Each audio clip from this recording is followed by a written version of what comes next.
ये एक हॉर्स है, इसको तकरीबन 2 साल से सह बरसा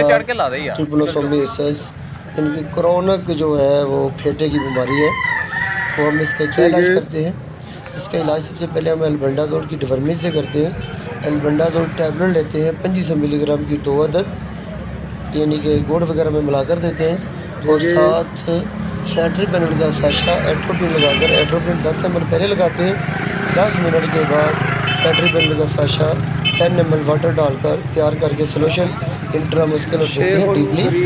और साथ में हम डेक्सटोज 25%, इसमें नीरोफास 20 ml। अच्छा भाई मैंने दसो हुण खादा पीता लगदा नहीं, कब्ज किहो जी करदी है, बहुंदी है, की करदी जरा थोड़ा इशारा दो। पानी पूनी कितना पींदी? 10 से 15 ड्रिप लगाते हैं वक्फे वक्फे से। तो पहली ही ड्रिप में 2 या 1-2 ड्रिपों में ही रिजल्ट मिलना शुरू होता है। ठीक है। ते टुरदी फिरदी पसीना पसूना आंदा? नहीं बिल्कुल नहीं आंदा, ਤੁਹਾਡੇ ਸਾਹਮਣੇ ही ते चलदी साह सूह तो नहीं चढ़दा?